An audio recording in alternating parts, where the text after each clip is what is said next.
ধরুন এমন একটা সিচুয়েশন হলো যে আপনাকে প্রতিদিন বড় একটা ব্যাংক খেতে হবে, আর আপনাকে ওটা খেতেই হবে যে কোনো মূল্যে। তো ওই ব্যাংকটা আপনি দিনের কোন সময় খাবেন? ব্রায়ান ট্রেসি একজন বিখ্যাত কোম্পানির সিইও এবং বিখ্যাত লেখক। তার মতে এই কাজটি করার সবচেয়ে ভালো সময় হলো একদম সকাল সকাল ঘুম থেকে ওঠার পরপরই, কারণ ব্যাংক খাওয়া আপনার কাছে দিনের সবচেয়ে কঠিন কাজ। তাই সবচেয়ে ভালো হবে ওই কঠিন কাজটা সবার আগে শেষ করে দেয়া।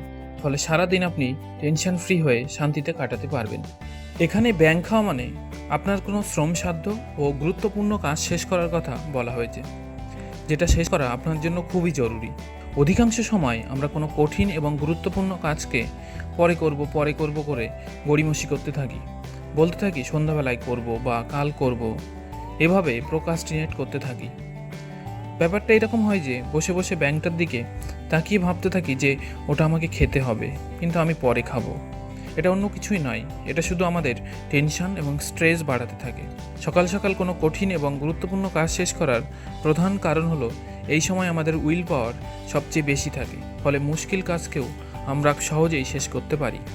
আপনি নিশ্চয়ই এটা নোটিশ করেছেন যে যখন কোনো কাজ শেষ করেন, স্পেশালি কোনো গুরুত্বপূর্ণ কাজ, তখন আমাদের রিল্যাক্সেশন এবং প্রাউড ফিল হয়। এবার সাকসেসফুল হওয়ার জন্য কোনো কাজ শেষ করার ফলে আমরা যে আনন্দ ও রিল্যাক্সেশন পাই, সেই ব্যাপারটিকে একটা পজিটিভ অ্যাডিকশন বানিয়ে নিজের মধ্যে অভ্যাসে পরিণত করতে হবে। কারণ সময়কে সঠিক ব্যবহার করে আপনার গুরুত্বপূর্ণ কাজ শেষ করা, এই বিষয়টি আপনাকে ভালো অনুভূতি তো দেবেই, সাথে সাথে আপনার সেলফ এস্টিম এবং কনফিডেন্স বহুগুণ বাড়িয়ে দেবে। এই সমস্ত বিষয় পসিবল করার জন্য দরকার প্রপার টাইম ম্যানেজমেন্ট, এবং লাইফে সাকসেসফুল হওয়ার সাথে টাইম ম্যানেজমেন্টের এক বিরাট সম্পর্ক রয়েছে।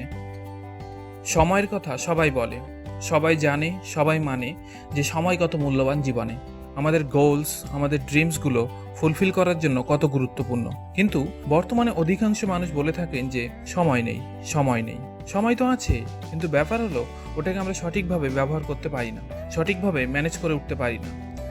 যদি ম্যানেজ করা শিখেও যাই, তো সেটাকে ইমপ্লিমেন্ট করে উঠতে পারি না। যে অ্যাকশনগুলো নেওয়া দরকার তার সাথে টাইমের সঠিক কোঅর্ডিনেশন হয় না, ফলস্বরূপ প্রত্যাশিত রেজাল্টসও পাওয়া যায় না। এর ফলে অনেক টাইম ওয়েস্ট হচ্ছে। আমরা যেটা করতে চাই সেটা করতেও পারছি না। আমরা ফ্যামিলিকে সময় দিতে পারছি না, প্যাশনকে সময় দিতে পারছি না, প্রপার স্লিপ নিতে পারছি না। এর ফলে স্ট্রেস বাড়তে থাকে। এরকম অনেক বিষয় টাইম ম্যানেজমেন্টের সাথে লিঙ্কড আপ রয়েছে। ইনফ্যাক্ট আমাদের সারাটা জীবন টাইম ম্যানেজমেন্টের সঙ্গে যুক্ত।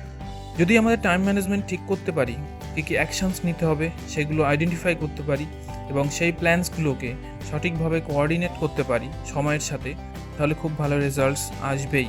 একজন সাকসেসফুল এবং একজন ফেইলিয়ার ব্যক্তির মধ্যে পার্থক্য হলো তাদের টাইম ম্যানেজমেন্ট, টাইম অ্যালোকেশন এবং তাদের অ্যাকশন নেওয়ার পদ্ধতি।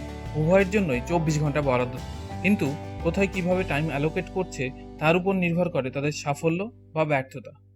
এই সময়কে ব্যবহার করে কেউ নতুন রেকর্ড গড়ছে, তার গোল অ্যাচিভ করছে, ডিজায়ার ফুলফিল করছে। আবার এই একই সময়কে ব্যবহার করে কেউ ফেইল হয়ে যাচ্ছে, টাইমকে এমনভাবে অ্যালোকেট করছে যার ফলে সে অ্যাচিভ করতে পারছে না। তো এই সমস্যার রুট হলো আমাদের টাইম অ্যালোকেশনে আর কোঅর্ডিনেশন টু অ্যাকশনে। লাইফে এই অ্যালোকেশন ঠিক করাটাই সবচেয়ে গুরুত্বপূর্ণ। এই অ্যালোকেশন কিভাবে ঠিক করা যায় তার অনেক টেকনিক্স রয়েছে, সেগুলো ফলো করলে ডেফিনেটলি ভালো রেজাল্টস পাওয়া যাবে। টেকনিক্সগুলো পরবর্তী ভিডিওতে বিস্তারিত আলোচনা করা হবে। ততক্ষণ আপনি একটা লিস্ট করে ফেলুন আপনার লাইফে কোন কোন বিষয়ে সাকসেসফুল হয়েছেন, সেটা যে কোনো ছোটোখাটো বিষয়ে হতে পারে, এবং তার পিছনে মেইন ফ্যাক্টর কী ছিল তা খুঁজে বার করুন। আমার মনে হয় আপনার সম্ভাব্য উত্তর হবে সঠিক সময়ে সঠিক পদক্ষেপ গ্রহণ ও তার অ্যাকশন নেওয়া।